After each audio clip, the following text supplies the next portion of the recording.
سمجھتا اور جانتا ہے وہ اس زبان کا ترجمہ اپنی مقامی زبان میں کرنے کی صلاحیت رکھتا ہے. لیکن اس کی عملی صورت کیا ہو سکتی ہے؟ وہ یقیناً ہمارے اس خیال سے بالکل مختلف ہے کہ اگر ہم دو زبانوں کو جانتے ہیں تو اس کا ہرگز یہ مطلب نہیں کہ ہم ترجمہ بھی بخوبی کر سکتے ہیں. آج ہم نے اپنے اسٹوڈیو میں ایک ایسے مہمان کو دعوت دی ہے جن کی پوری زندگی درس و تدریس میں گزری. وہ انگریزی ادب کے استاد ہیں اور پاکستان کے قیام سے پہلے 1940 میں وہ امرتسر میں پیدا ہوئے اور قیام پاکستان کے بعد انہوں نے ہجرت کی. پاکستان وہ شفٹ ہوئے اور پاکستان کے صوبہ بلوچستان کے شہر کوئٹہ میں انہوں نے اپنی رہائش رکھی. وہیں سے انہوں نے تعلیم حاصل کی اور اپنے پروفیشنل کیریئر کا آغاز آج سے 56 سال پہلے 1967 میں پبلک سروس کمیشن کے تھرو کیا. ہماری خوش قسمتی یہ ہے کہ وہ آج میرے ساتھ اسٹوڈیو میں موجود ہیں. میں پروفیسر سلطان محمود نیازی صاحب کو اپنے اسٹوڈیو میں خوش آمدید کہتا ہوں. السلام علیکم سر. خیریت سے؟ اللہ کا کرم ہے. اچھا، ایک لمبا سفر ہے زندگی کا. 1940 میں آپ پیدا ہوئے اور اب 2023 ہے، تو پاکستان بننے سے بھی پہلے. جی ہاں. تو آپ 7 برس کے ہوں گے جب پاکستان بنا. جی ہاں. اور 7 برس کے بچے کی یاد تو تازہ ہوتی ہے اس عمر میں. بالکل. تو کچھ واقعات کا اگر آپ تذکرہ کر دیں چیدہ چیدہ. دراصل اس وقت جب تقسیم ہند ہوئی تو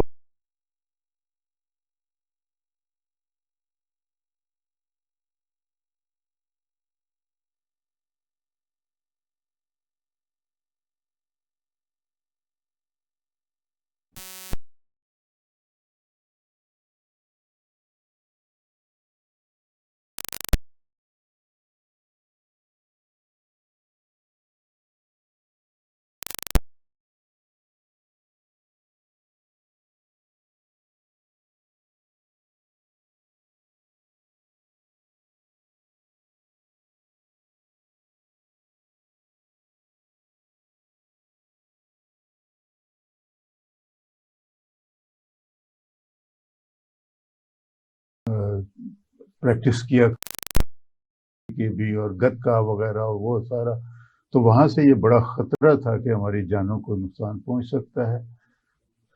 رات کے اندھیرے میں ہم وہاں سے نکلے پیدل. اس سے پہلے جو قتل غارت ہو رہی تھی وہ اس کا بھی میں نے دیکھا، اپنی نظروں سے مشاہدہ کیا.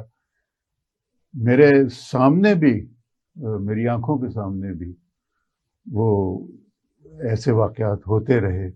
راستے میں کہیں آ جاتا تھا کہ نہنگ آ گئے، شور ایک دم مچتا تھا، ہم بھاگ کے کھیتوں میں چھپ جاتے تھے اور اس کے بعد جب وہ چلے جاتے تھے کوئی ہمارے قافلے پر حملہ نہیں ہوا. لیکن وہ ایک بڑا سراسیمگی کا احساس تھا کہ پتہ نہیں یہ کیا ہوگا. تو اس طرح ہم پیدل چلتے ہوئے وہاں سے لاہور پہنچے تھے. یہ ہمارے یاد ہے کہ اس میں، کیونکہ ٹرینوں پر بھی آپ کو پتہ ہے کہ پوری کی پوری جو ہے وہ ٹرینیں لاشوں سے بھری ہوئی جا رہی تھی. شکر ہے یہاں آ گئے. میرے والد چونکہ ہم سے علیحدہ تھے، وہ بٹھنڈا میں ان دنوں ہوتے تھے. 1 مہینے تک ہمیں ان کا کوئی پتہ نہیں چلا تھا کہ وہ کہاں ہیں اور خیریت سے ہیں نہیں ہیں. یہ ہے وہ بعد میں وہ بھی پاکستان آ گئے اور انہوں نے، ہم کیونکہ اپنے ایک میری والدہ کے ماموں ان کے ہاں آ کے تو ہم ٹھہرے ہوئے تھے، وہ ہم سے ان کی ملاقات ہوئی.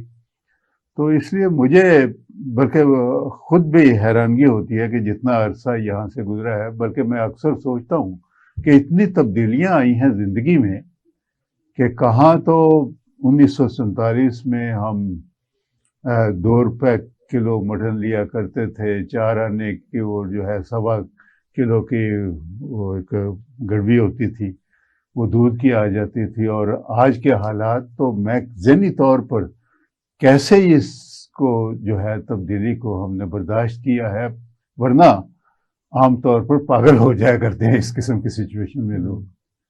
تو یہ سلسلہ تھا. اس دوران میں آپ نے ذکر تو کیا میری تعلیم کا. تعلیم میری ابتدائی اسلامیہ ہائی اسکول کوئٹہ سے ہوئی. اس کے بعد میں 4 سال میٹرک کے بعد یہاں گورنمنٹ کالج آ گیا. یہاں سے میں نے ایف ایس سی کی تعلیم حاصل کی, بی ایس سی کی, اور اس کے بعد درمیان میں بریک آ گیا. میں فزکس میں ایم ایس سی کرنا چاہتا تھا, لیکن اس دوران میں میرے والد بیمار ہو گیا. میری والدہ کی طرف سے ان دنوں خط و کتابت ہی ہوتی تھی, نہ کوئی ٹیلی فون رابطہ تھا. کہا تو انہوں نے آیا تو انہوں نے کہا کہ والد صاحب کی حالت جو ہے وہ ہاسپٹل میں داخل ہے, میرے لیے کافی پرابلم بنے ہوئے ہیں, لیکن تم اپنی پڑھائی جاری رکھو. لیکن میں نے محسوس کیا کیونکہ میرے بعد جو دوسرا بھائی ہے وہ مجھ سے 7 سال چھوٹا تھا اور اتنی ذمہ داری کا احساس نہیں تھا, لہذا میں نے ٹکٹ کٹوایا کوئٹے کا. میں واپس چلا گیا اور 3 مہینے اس میں لگ گئے. جب میں والد صاحب اللہ کے فضل سے ٹھیک ہو گئے, میں دوبارہ واپس آیا تو یہاں آ کے پتہ چلا کہ جی وہ میرا ایڈمیشن کینسل ہو چکا ہوا ہے, اور وہ سیٹ جو کہ ہائی ٹینشن لیبارٹری یہاں اس میں تھی کہ وہ کسی اور کو دے دی گئی تھی. تو خیر میرے لیے کافی ایک بددلی کی بات, لیکن ٹھیک ہے جو نصیب میں ہوتا ہے لکھا ہوا. میں نے ریلوے اکاؤنٹس جوائن کر لیا اور واپس کوئٹے چلا گیا. وہاں جو تھے کہ 1964 میں کلاسز شروع ہوئیں, پوسٹ گریجویٹ کلاسز 3 سبجیکٹس میں. ایک ان میں اردو تھا, ایک اکنامکس اور ایک انگلش. اب میں چونکہ سائنس اسٹوڈنٹ رہا تھا, لیکن میرے نہ اردو بھی اس زمانے میں میٹرک کے بعد لازمی مضمون نہیں رہتا تھا, تو اکنامکس کبھی پڑھی نہیں تھی. انگلش البتہ تھے. تو خیر گیا, میں ٹیسٹ دیا, انٹرویو دیا اور مجھے سلیکٹ کر لیا گیا. اس میں بھی یہ تھا کہ میرا ایک کولیگ ریلوے میں کام کرتا تھا, وہ بی اے میں کہتا ہے جی مجھے باقی تو سمجھ آ جاتی ہے لیکن یہ پوئٹری میں بڑی مشکل ہے. تو میں نے جب دیکھا کتاب تو جو 8 پوئٹس تھے وہ تقریباً وہی اس میں پوائنٹس وغیرہ شامل تھے جو کہ ہم انٹرمیڈیٹ میں پڑھ چکے تھے. تو لہٰذا میں نے اس کو گائیڈ کرنا شروع کیا, اور جس وقت انٹرویو ہوا تو میرا نالج بالکل ایسے تھا جیسے کہ میں خود ابھی کر کے آیا ہوں گریجویشن. تو اس وجہ سے پروفیسر کرار اللہ ان کو جنت میں اعلیٰ مقامات عطا کرے, وہ میرے استاد ہوا کرتے تھے. آپ نے یہ تاج حیدر صاحب جو پیپلز پارٹی کے بہت کرتا دھرتا ہے, ان کے والد تھے. تو ہمیں اللہ کا شکر ہے اور اساتذہ بہت ہی قابل ملے. پروفیسر سعید الحسن اس زمانے کے استاد ہوا کرتے تھے. پروفیسر سید خلیل جن کے خمار زہر آلود ان کے ایک ناول بھی تھا وہ بھی آیا. تو اس طرح میں تو سمجھتا ہوں کہ بہت لکی رہا کہ مجھے یہ چینج کرنے کا موقع ملا اپنی لائن.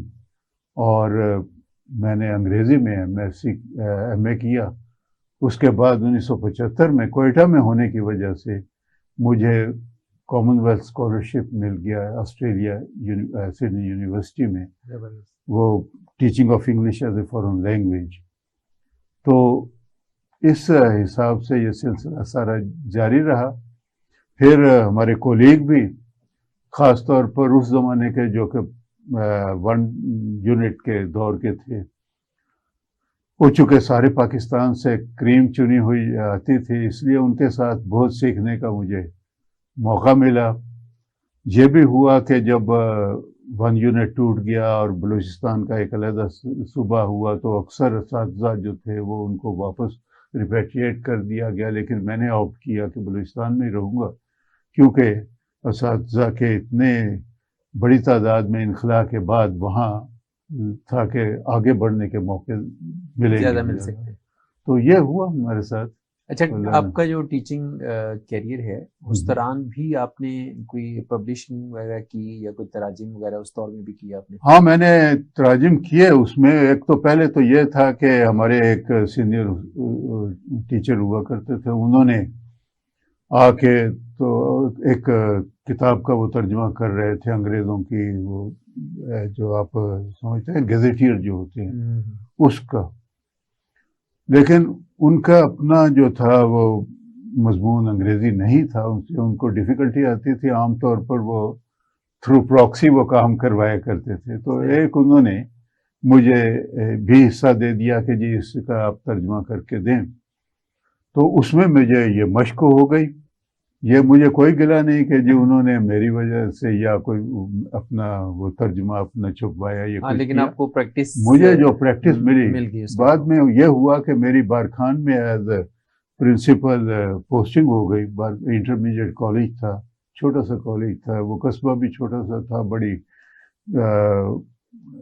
ایکسیس بڑی مشکل تھی ان دنوں. تیسرے دن ہم کوئٹہ سے وہاں پہنچا کرتے تھے بسوں کے ذریعے سفر کرتے ہوئے. تو وہاں کرنے کو کچھ نہیں تھا کیونکہ نیا کالج تھا. 5 اسٹوڈنٹ تھے وہاں ٹوٹل، کیونکہ اور 5 ہی لیکچرر تھے میرے علاوہ. تو کرنے کے لیے ہمارے پاس جب ہوتا ہے چلو کہ کلاسز ہو گئی اور اس کے بعد کوئی کام نہیں تھا، تو مجھے جو تھا سیل اینڈ سروسز، آپ کوئٹہ کا ایک ادارہ ہے، پبلشنگ ادارہ، انہوں نے ایک کتاب ایڈونچرز اکراس دی بارڈر وہ دی. اچھا. تو وہ ترجمہ کرنے کے لیے سنڈے من کی فارورڈ پالیسی اور یہ رابرٹ بروس روڈ اس کے نام پر ہے، اس کی وہ لکھی ہوئی کتاب تھی. اس کو میں نے جب ترجمہ کیا تو اس میں واقعی مجھے بہت کچھ سیکھنے کو ملا، اور یہ بھی پتہ چلا کہ جی آخر کیسے مترادف الفاظ مناسب ڈھونڈے جا سکتے ہیں. تو یہ میرا ترجمہ تھا. لیکن وہ چونکہ وہ ایک انہوں نے سیلز اینڈ سروس والوں نے جو کتاب چھاپی اس میں ترجمہ نگار کا نام نہیں ہے، اس لیے میں اس کو اپنے کام میں نے کیا. لیکن بک بھی چھپی گئی، لیکن وہ ادارے کی طرف سے چھپی، میرے اس میں نام نہیں آیا. اچھا، یہ پروفیشنل ڈس آنیسٹی نہیں ہے کہ آپ تو سے کام صحیح. کروا لیا جائے اور آپ کے کام کو ریکگنائز نہ کیا جائے؟ یہ اب بدقسمتی سے پاکستان میں کافی اس بات کا رجحان ہے. ہوا یہ کہ میرے کتابیں اپنی جو ہے کہ یہ کتاب مجھے جو ریفرینڈم، تاریخی ریفرینڈم بلوچستان، ہسٹورک ریفرینڈم ان بلوچستان، یہ تو اس میں انہوں نے جو ڈاکٹر انعام الکوثر صاحب نے اس کو بلوچستان میں تاریخی ریفرینڈم 1947 جو تھا انہوں نے کیا ہوا تھا. یہ میں کر رہا تھا تو مجھے یہ محمود شام صاحب جو کہ جنگ کے ایک بڑے سینئر ایڈیٹر وغیرہ رہے ہیں، وہ آئے وہاں. انہوں نے ایک مشاعرہ تھا، میں شاعری سے بھی کچھ شغف رکھتا ہوں تو مشاعرے بھی اٹینڈ کیا کرتا تھا. میری شاعری کا ایک مجموعہ بھی چھپ چکا ہے شعلہ احساس کے نام سے، دوسرا تیار ہے تلاش آگہی کے نام سے.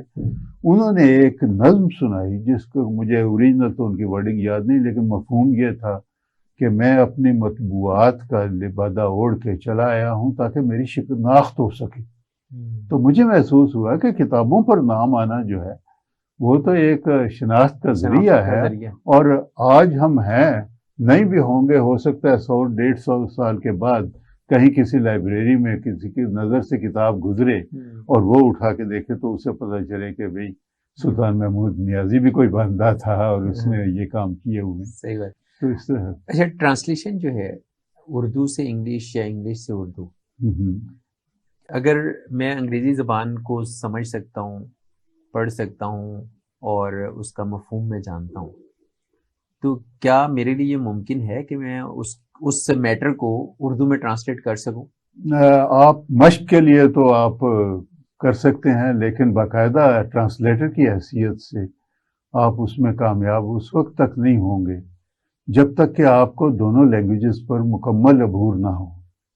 آپ کو جو کتاب جس کا آپ ترجمہ کر رہے ہیں یا جس بھی متن کا آپ ترجمہ کر رہے ہیں اس کو آپ کو پوری طرح سمجھ آ جائے، اور اس کے بعد آپ نے اس کو پیش کرنا ہے ایک دوسری ٹارگٹ لینگویج میں، تو وہ اس زبان پر بھی آپ کو اتنا عبور ہونا حاصل ہونا چاہیے کہ آپ عین ہو بہو وہی مفہوم جو کہ اصل رائٹر نے دیا ہے آپ اس کو کنوے کریں کسی دوسرے کو، اور اس کو پڑھتے ہوئے یہ احساس نہ ہو کہ یہ ترجمہ کیا گیا ہے بلکہ ہو جیسے کہ یہ اوریجنلی اسی زبان میں لکھی گئی تھی کتاب، جس کا کہ ترجمہ میری نظر سے اب گزر رہا ہے۔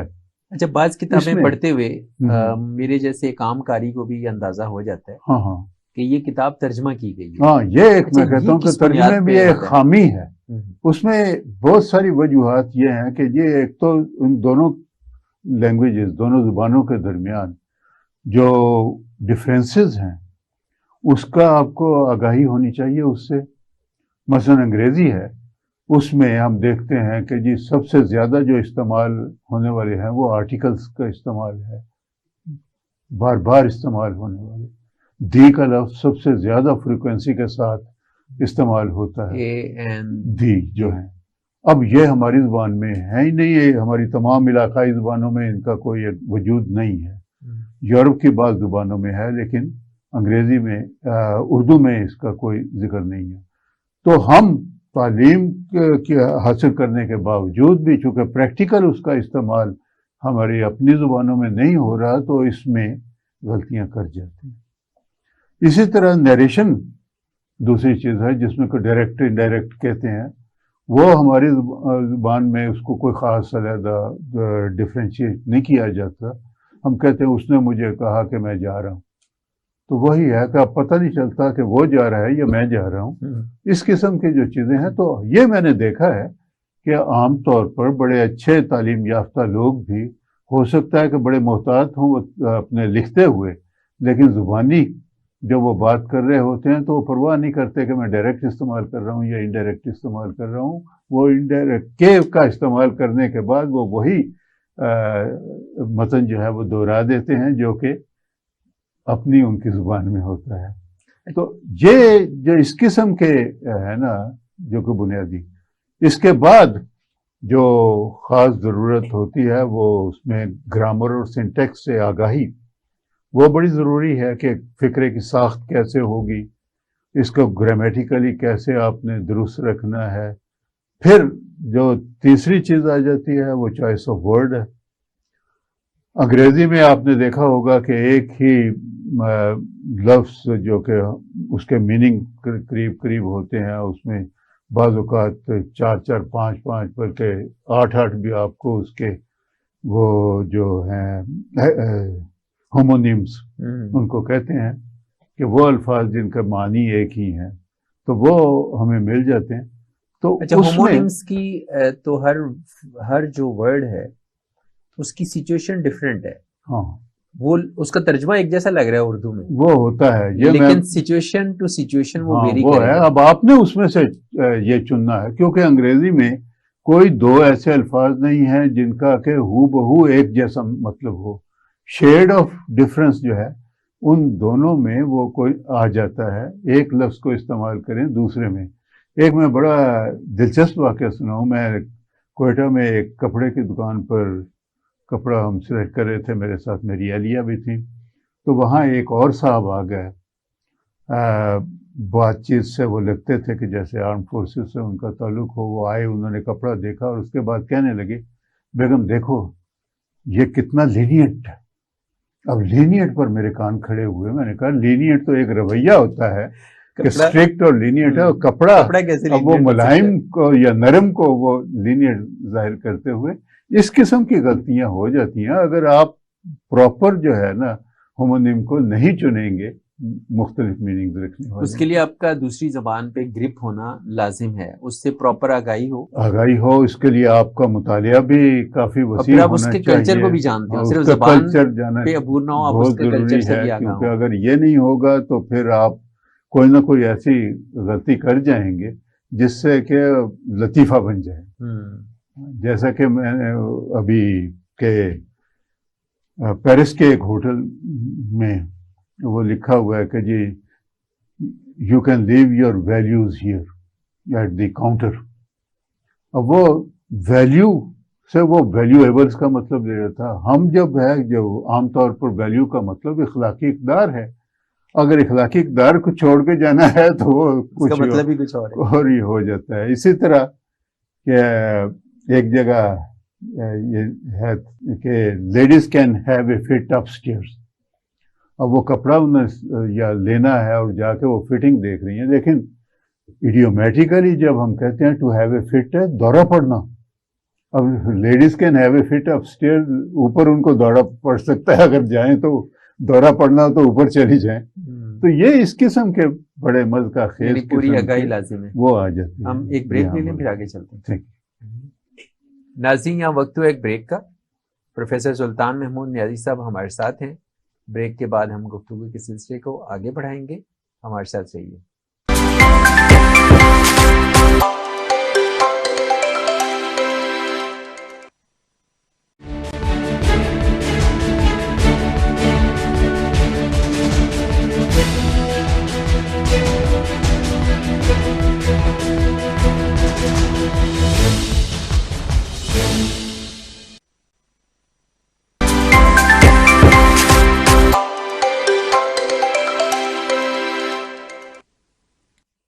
Welcome back. اچھا پروفیسر صاحب, جی جو پال فنلے کی بک ہے دے ڈیئر ٹو اسپیک آؤٹ, آپ نے اس کا اردو ترجمہ کیا ہے, بول کے سچ زندہ ہے اب تک.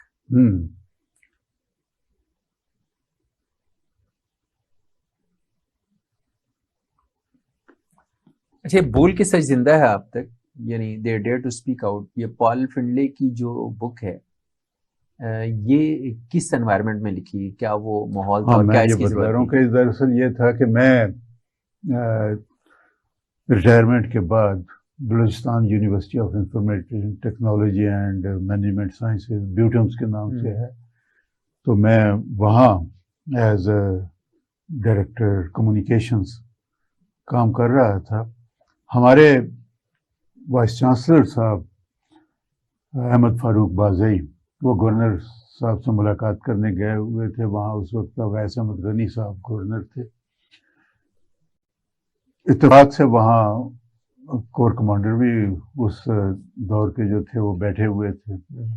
انہوں نے ذکر کیا ہمارے وائس چانسلر صاحب سے کہ میں ایک کتاب ہے اس کا ترجمہ کروانا چاہتا ہوں اردو میں, کیونکہ انگریزی میں تو اویلیبل ہے وہ بہت کم ہے, لیکن ہم چاہتے ہیں کہ یہ اس کا اردو میں ہو جائے تاکہ عام لوگوں تک یہ پہنچ سکے کہ امریکہ میں یہودیوں کا کس قدر غلبہ ہے. تو وہ اب وہ جو ہمارے وائس چانسلر صاحب احمد فاروق بازئی, انہوں نے کہا جی ہمارے پاس ایک بندہ ہے جو کہ یہ کر دے گا. کور کمانڈر صاحب نے بتلایا کہ وہ پہلے 2 آدمیوں کو یہ ذمہ داری دے چکے ہیں, لیکن انہوں نے ہاتھ اٹھا لیے کہ یہ نہیں ہو سکتا, کیونکہ ایک تو کانگریس مین کی اپنی لینگویج ہوتی ہے, اس کا انداز اور ہوتا ہے. یہ میں چونکہ اس سے پہلے وہ 2 ترجمے کر چکا ہوا تھا, اس لیے میں نے ایکسیپٹ کر لیا. مجھ کو گورنر صاحب نے بلایا اور انہوں نے سامنے یہ کتاب رکھ دی, تو میں نے کہا کہ انشاءاللہ ہو جائے گی. میں نے اس پر 14 مہینے لگائے, اور بدقسمتی یہ ہوئی کہ بائی دی ٹائم میں نے وہ اس کو مکمل کیا, اویس احمد غنی صاحب وہاں سے چلے گئے, وہ گورنر نہیں رہے تھے. اور بعد میں آپ کو پتہ ہے کہ 2007 میں جب نواب اکبر بگٹی کو قتل کیا گیا تو اس پر جو ایف آئی آر تھی اس میں ان کا بھی نام تھا بحیثیت گورنر کے, جی انہوں کا بھی شامل تھا. اور پھر چونکہ ان پر ایف آئی آر تھی تو وہ لو پروفائل میں چلے گئے, ان کا کوئی ان سے. میرے پاس وہ ساری کی کرائی محنت جو ہے وہ پڑی ہوئی تھی. اب میں نے اس کے لیے بڑی کوشش کی کہ کوئی بھی تیار ہو جائے, لیکن یہاں بھی وہی سلسلہ حاصل تھا کہ کوئی اس کو کتاب کو ہاتھ لگانے کے لیے تیار نہیں تھا. بلکہ جب میں 2013 میں لاہور آ گیا, کیونکہ اس کے بعد نواب اکبر بگٹی کے قتل کے بعد وہاں حالات بہت ہی بگڑ گئے تھے, اور خاص طور پر اساتذہ اور ڈاکٹرز ان کو نشانہ بنایا جا رہا تھا. 2010 میں میرا ایک بہت ہی عزیز دوست جس کا میرا 50 سال کا ساتھ تھا, ہم یہاں بھی اکٹھے تھے, کلاس فیلو تھے, سڈنی یونیورسٹی میں بھی ہم اکٹھے رہے, اور وہ اس وقت بعد میں وہ بلوچستان ٹیکس بورڈ کے وہ چیئرمین بھی, ٹیکس بورڈ نہیں سیکنڈری ایجوکیشن بورڈ کے وہ چیئرمین بھی وہ بنے. ان کو قتل کر دیا گیا اور جس بے دردی سے قتل کیا گیا تھا، جب میں نے ان کی لاش دیکھی اس میں 17 گولیاں ان کے جسم پر لگی ہوئی تھیں، تو اس وقت مجھے یہ احساس ہوا کہ اب کوئٹہ رہنا مزید جو ہے میرے بچوں کے لیے مناسب نہیں ہے۔ تو میرا بیٹا تھا جو کہ ایک ڈاکٹر تھا اس وقت، اس کو ملا ہوا تھا یہاں ٹریننگ کے لیے، ایف سی پی ایس کے ایک موقع ملا ہوا تھا۔ اسے میں نے کہا کہ تم نے اب وہیں ٹکنا ہے، اپنے لیے وہیں جگہ بنانی ہے۔ دوسرا بیٹا ایس سی سی پی میں، وہ مقامی جو وہاں ہیڈ آف ڈپارٹمنٹ تھا اس کا، S C C P security and exchange commission of Pakistan کا، وہ تھا۔ اس کے لیے کوشش کی تو پتہ چلا کہ جی کراچی میں ہے جگہ، تو میں نے کہا اس کو بھیج دیا جائے، اور میرا وہاں مکان تھا اس کو اونے پونے بیچا، یہاں آ گیا۔ تو میں یہ ذکر کر رہا تھا کہ 13 میں UMT university of management and technology, وہاں ان کا اپنا پبلیکیشن کا ایک علیحدہ ہی، تو وہاں اس وقت ان کے جو مرزا الیاس صاحب، ان کے ساتھ ہوئی میری بات چیت، اور انہوں نے میرے ساتھ ایگریمنٹ کر لیا کہ اس کو چھاپ دیں گے۔ لیکن وہ جو UMT کے مالک تھے، آپ کو پتہ ہے ان کا ایک ایکسیڈنٹ میں اچانک انتقال ہو گیا، اور اس کے بعد جب ان کے بھائی یہاں آئے، وہ کراچی میں امریکہ میں وہ آباد ہیں، ان سے انہوں نے منظوری کے لیے کہا، یہ اس میں کریکشن ہو جائے گا اس کے لیے، تو وہ انہوں نے انکار کر دیا کہ میرے لیے وہاں بڑی مشکل ہو جائے گی۔ اور اس کے بعد کوئی بھی ایک اور ہمارے تھے پبلشر جن کا میں نام نہیں لوں گا، انہوں نے کہا کہ جی میں چھاپ تو دوں گا لیکن آپ کو اس کے لیے 5 لاکھ روپیہ دینا پڑے گا، کہ میری محنت ساری بجائے اس کے کہ اس کے اعتماد کے لیے مجھے کچھ ملتا، اس کا الٹا یہ آپ کو دینا پڑا۔ بالآخر یہ اللہ بھلا کرے ان کا فکشن ہاؤس والوں کا، ان سے میری ملاقات ہوئی تو یہ انہوں نے آمادگی ظاہر کر دی۔ گو اس کا مجھے مالی طور پر تو کوئی فائدہ نہ ہوا، چند ایک اس کی جلدیں مجھے مل گئیں جو کہ میں اپنے دوستوں میں تقسیم کر سکتا تھا۔ تو یہ ہے کہ صرف یہاں پاکستان میں بڑی یہ عجیب سی داستان ہے کہ جی آپ محنت بھی کریں اور اس کے بعد اس محنت کو اگر چھپوانے کی کوشش کریں تو بہت سارے آپ کے راستے میں مشکلات آ جاتی ہیں، اور چھپ بھی جائے تو کہیں آپ کو ریکگنیشن نہیں ملتی، اور کہیں آپ کو رائلٹی نہیں ملتی۔ یہ ہوا، یعنی 200-300 کتابیں تو اب ان کا تو یہ ہے کہ فکشن ہاؤس والوں کے تو چونکہ اپنے ہے نا کہ ان کی لسٹ ہے اور وہ اس کو وہ بھیج رہے ہیں، بلکہ انہوں نے مجھے بتلایا کہ وہ سیلز اینڈ سروسز جو ادارہ جس کی میں نے پہلے ایک کتاب کی تھی کہ ان کو بھی انہوں نے وہ کتابیں بھیجی ہیں۔ ٹھیک ہے، تو یہ ڈیفیکلٹیز تو اس میں آتی ہیں جو کہ بہت ساری ہوتی ہیں، ہمیں بھی بڑا محتاط ہونا پڑتا ہے۔ میں آپ نے دیکھا کہ یہ اس کا اوریجنل جو ٹائٹل ہے دے ڈیئر ٹو اسپیک آؤٹ، میں نے پہلے اس کے لیے چنا تھا ٹائٹل جرأت اظہار، پھر میں نے اس کو تبدیل کر کے تو بول کے لب آزاد ہیں تیرے، لیکن وہ بول کے لب آزاد ہیں تیرے والا مصرع جو ہے فیض مستعد صاحب کا، وہ اس قدر گھسا پٹا ہو گیا تھا کہ اسی بول کے لب آزاد ہیں تیرے، اسی نظم کے جو آخری مصرع ہے کہ بول کے سچ زندہ ہے، اب تک میں نے کہا اس سے لوگ بہت کم واقف ہیں، اس لیے، اور پھر یہ کنوے بھی کرتا ہے اس کا جو تھیم ہے اس کو کہ سچ ہے، اس کو ضرور بیان کرنا چاہیے، چاہے اس کے لیے آپ کو کتنی ہی مشکلات کیوں نہ درپیش آ جائیں۔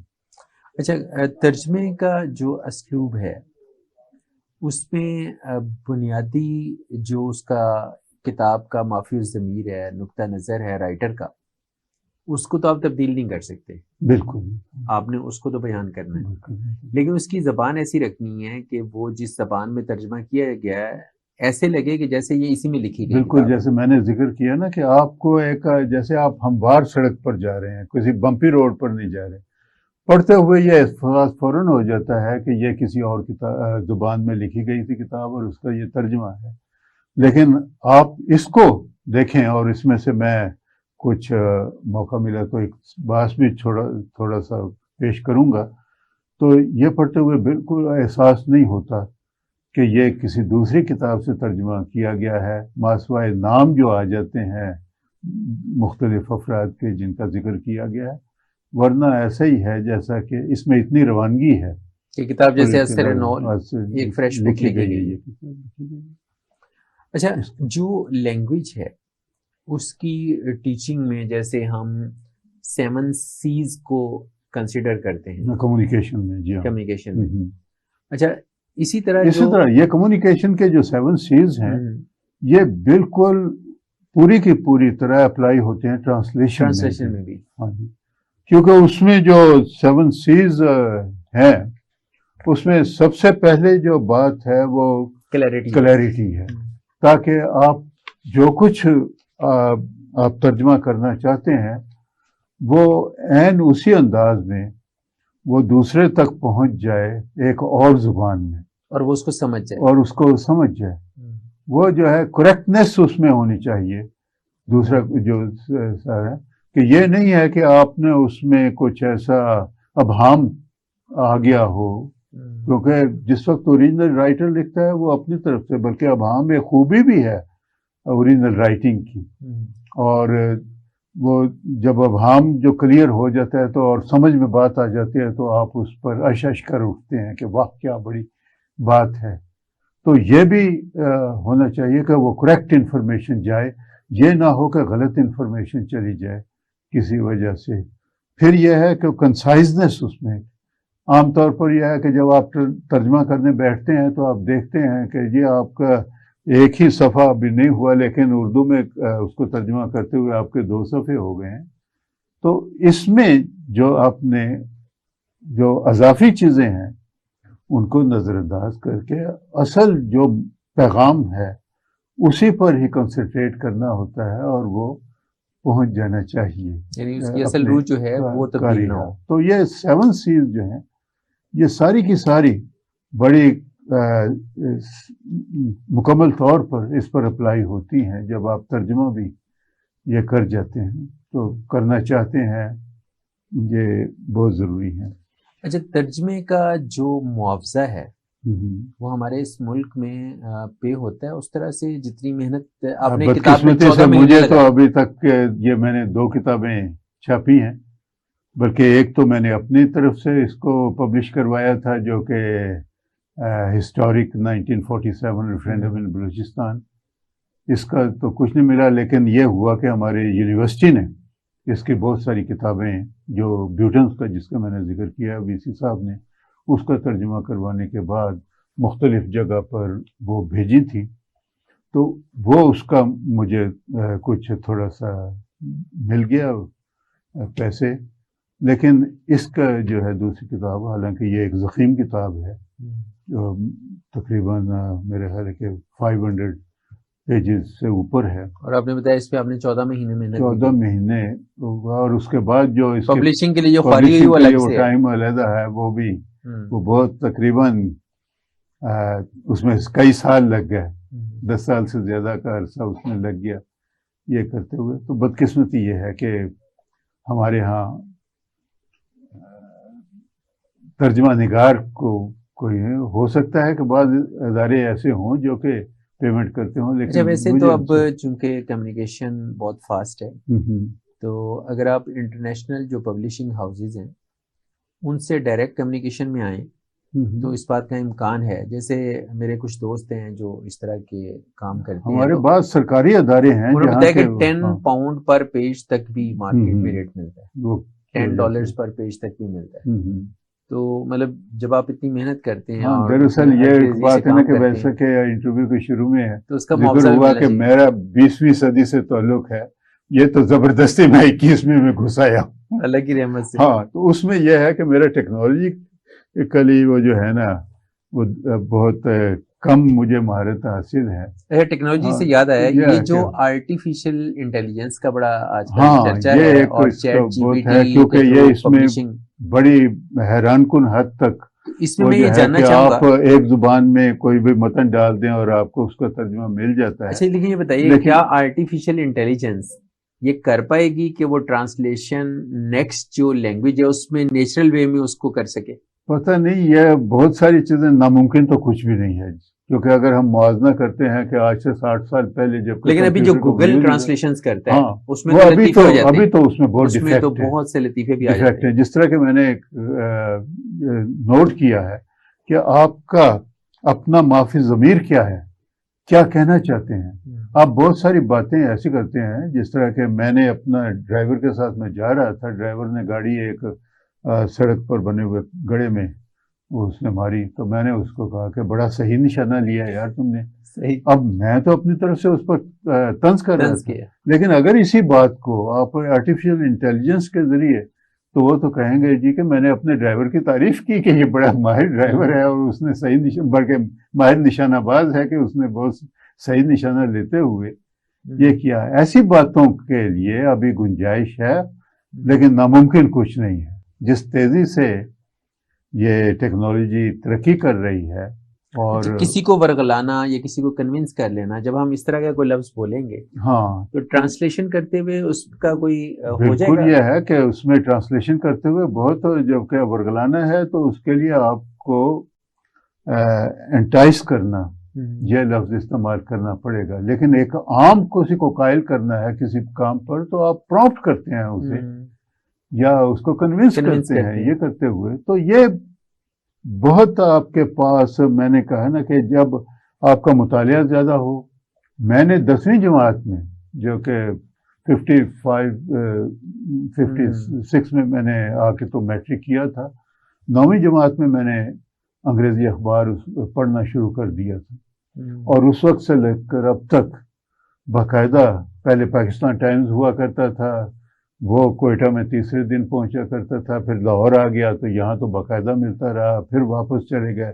پاکستان ٹائمز بند ہو گیا تو اس کے بعد ڈان، جو کہ کراچی سے اسی دن پہنچ جایا کرتا تھا. یہ جتنا آپ کا زیادہ مطالعہ ہوگا اتنی آپ کی ووکیبلری بڑھتی چلی جائے گی. اچھا، بعض لوگ اسمارٹنیس کا مظاہرہ کرتے ہیں اپنی طرف سے، وہ سمجھتے ہیں وہ بڑے تیز ہیں. میرے مشاہدے میں کچھ چیزیں ہیں، لوگوں کے پاس سیل فون ہوتے ہیں، وہ کسی محفل میں بیٹھے ہیں اور یکدم کسی اردو لفظ کا انگلش میں ترجمہ گوگل سے چیک کرتے ہیں اور محفل میں ٹھک کر کے نا انگلش بولنے کی کوشش کرتے ہیں.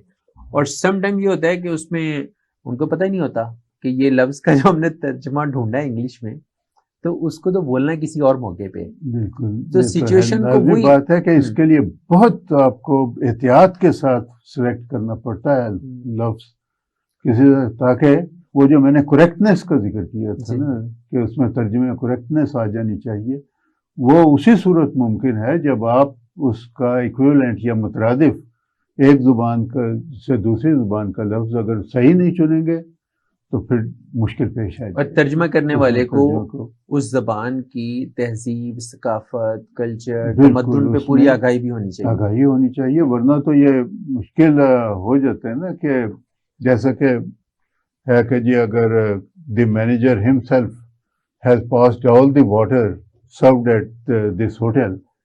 اب آپ ٹو پاس واٹر کا مطلب ہے پیشاب کر دینا. اگر اس نے وہ پاس واٹر کیا ہے تو وہ وہاں اس کا مطلب ہے کہ اس نے اس کو چیک کیا ہے کہ یہ جو پانی ہم یہاں سرو کر رہے ہیں وہ اس کوالٹی کا ہے کہ اس کو پیش کیا جا سکتا ہے.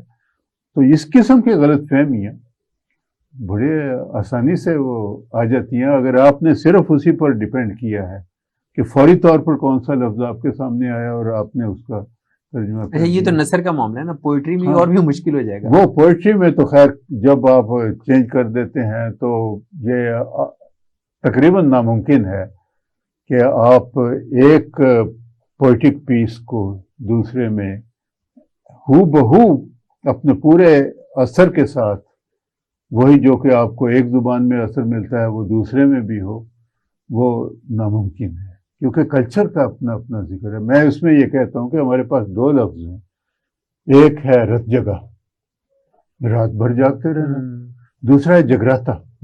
دونوں میں فرق، جگراتے میں اور رت جگہ میں زمین آسمان کا فرق ہے. ایک میں آپ کا جو ہے کہ سیلیبریشن کا اپنی خواہش سے جاگتے ہیں، اپنی خواہش سے ہے، انجوائے کر رہے ہیں، اور ایک دوسرے میں ہے کہ کے ایک ماحول جبر میں ہے، آپ بہت افسردہ ہیں، نیند نہیں آ رہی ہے، ہاں، جو کسی کا کسی انتظار ہے، سانے کوئی سے کسی تشویش ہے حادثے سے گزرے. جس کی وجہ سے کہ آپ کو نیند نہیں آ رہی ہے اور آپ نے جگراتا استعمال کیا. ان دونوں کو کوئی جب تک اس کو صحیح ان کا ڈفرینس کا پتہ نہیں ہوگا کہ ان میں فرق کیا ہے تبدیلی کا، اس وقت تک وہ کامیاب ترجمہ نہیں کر سکتے. پروفیسر باتیں تو بہت ساری ہیں، چونکہ آپ 2 صدیوں کے گواہ ہیں، تو ٹائم ہمارے پروگرام کا ختم ہو چلا ہے، تو آپ سے ہم کوشش کریں گے کہ پھر کوئی وقت لے کر کوئی اور پروگرام. ہاں بس یہ ہے کہ ایک اور کتاب آج کل میرے تقریباً وہ مکمل ہو چکی ہوئی ہے. وہ کیتھی گینان ایک کینیڈین رائٹر ہے، وہ اس کے زیادہ عمر تو پہلے اس نے جو مختلف جنگیں ہیں، کوسوو میں بھی اس نے جنگ کو کور کیا تھا، پھر افغانستان آ گئی اور افغانستان میں اس نے بہت ہی طویل عرصہ گزارا. اس کی کتاب ہے IJK. اب آئی سے انفیڈل یعنی کہ کافر، جے سے جہاد اور کے سے کلاشنکوف. اس نے اس کا جو ٹائٹل رکھا، میرے لیے یہ بھی ایک چیلنج تھا کہ اب اس کا میں کیا ٹائٹل رکھوں. اوکے، تو میں نے اس کو فے قاف کاف، فے سے فرنگی، کیونکہ پشتوں میں فرنگی اور کافر وہ ایک ہی معنی میں استعمال ہوتے ہیں. قاف سے قتال ہو گیا جو کہ قرآن شریف میں بھی جہاد کے لیے استعمال ہوا، اور پھر دوسرا کاف جو ہے اس سے کلاشنکوف، تو فے قاف کاف. تو یہ میں نے اس کا ٹائٹل رکھا ہے. وہ کتاب آج کل ہم پروف ریڈنگ، اس کی دوسری پروف ریڈنگ ہو رہی ہے، تو انشاءاللہ اسی امید ہے کہ اسی سال وہ آ جائے گی. بہت شکریہ پروفیسر صاحب. بہت بہت شکریہ جی آپ کیا. ناظرین، پروفیسر سلطان محمود نیازی صاحب کا یہ کہنا ہے کہ پاکستان میں ترجمے کے حوالے سے مواقع تو بہت زیادہ ہیں، لیکن ترجمہ کرنے والے کی اس طرح سے قدر نہیں کی گئی، اس کے فن کی، اس کے ہنر کی، اور اس کے مطابق نہ تو معاوضہ پیش کیا جاتا ہے اور نہ ہی اس کے ترجمے کو ریکگنائز کیا جاتا ہے کہ کتابوں پر شناخت کے طور پہ بعض اوقات پبلیشرز نام لکھنے سے بھی گریزاں ہیں. تو یہ معاملہ دراصل پروفیشنل ڈس آنیسٹی کا ہے. تو مجھے امید ہے کہ آپ کو ہمارا آج کا پروگرام پسند آیا ہوگا. اپنے فیڈ بیک سے ضرور آگاہ کیجیے گا. اپنے میزبان محمد معاویہ کو اجازت دیجیے. اللہ حافظ.